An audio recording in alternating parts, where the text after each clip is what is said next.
The year is 119 AD.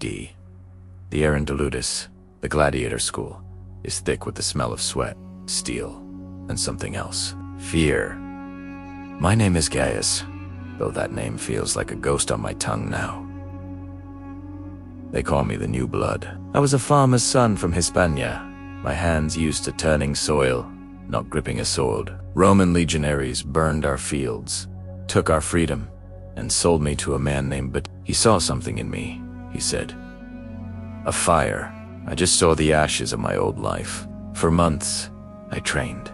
Every sunrise was a drill, every sunset a new bruise. The wooden practice sword, the Rudies, became an extension of my arm. I learned to parry, to thrust, to move with a deadly grace I never knew I possessed. My trainer, a grizzled veteran named Ina Mouse, was relentless. Forget your past, he'd bark, his voice like grinding stones. The arena only cares what you are now, a weapon.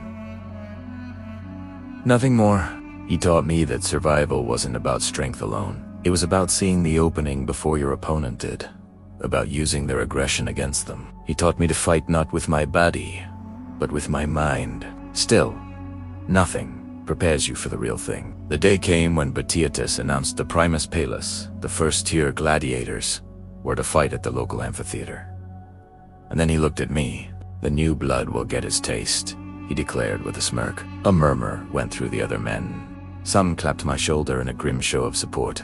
Others just looked away, their eyes filled with pity. That night, sleep was a stranger. I saw my father's face in the flickering lamplight, heard my mother's songs on the wind. Were they watching from the Elysian fields? Or did they turn their eyes away in shame from what their son had become? The morning of the games was a blur of noise and chaos. The roar of the crowd was a physical thing, a beast that shook the very foundations of the earth. As we were led through the dark, damp tunnels beneath the arena, the sound grew louder, more ravenous. It was the sound of thousands of people baying for blood, my blood.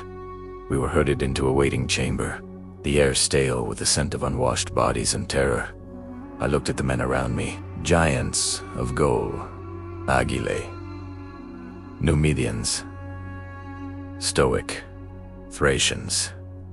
Each one, Aquila, each one just as scared as I was. An older gladiator, a man named Crixus, noticed my trembling hands. He was a legend, a champion many times over. He woke at Aubert, his scarred face impassive. Breathe, boy, he said, his voice surprisingly calm. They paid to see a show. Don't disappoint them by dying too quickly. He pointed to the stands, visible through a high grate. They are not your enemy. They are just spectators.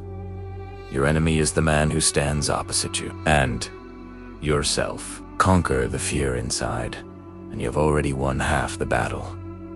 His words were simple, but they cut through the noise in my head. The rusted gate groaned open. Gaius, the Hispanian, the Lanista, bellowed. My turn. I took a deep breath, clutching the cold steel of the gladius in one hand and the wooden scutum, my shield in the other. Inamaus gave me one last look, a silent nod that said everything. Asterisk. Remember your training. Survive, asterisk. I stepped out of the shadows and into the blinding, harsh sunlight. For a moment, I was paralyzed. The sheer scale of it. The Colosseum was a mountain of stone and people, a screaming, roaring vortex of humanity. Thousands upon thousands of faces, all turned towards me.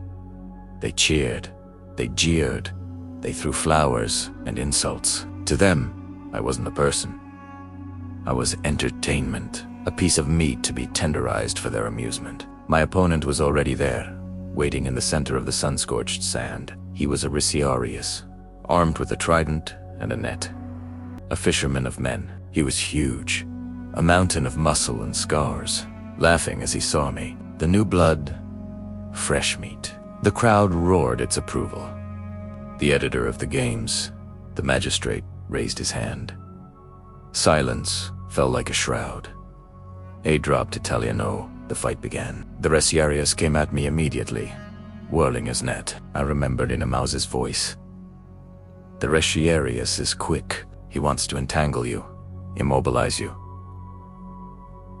Keep your distance. Let him come to you. I raised my scutum, deflecting the weighted net as it flew past my head. The crowd groaned in disappointment. They wanted a quick catch. He lunged with the trident, the 3 sharp prongs aimed for my chest. I parried with my shield, the impact jarring my arm. The clang of metal on wood echoed in the sudden quiet. I sidestepped, keeping my feet moving, circling him, just as I had been taught. He was faster than he looked, constantly jabbing, trying to find an opening. I blocked and dodged, my heart pounding a frantic rhythm against my ribs. This wasn't training. The points of that trident were real. Death was real. Fear, cold and sharp, threatened to consume me. My arms grew heavy.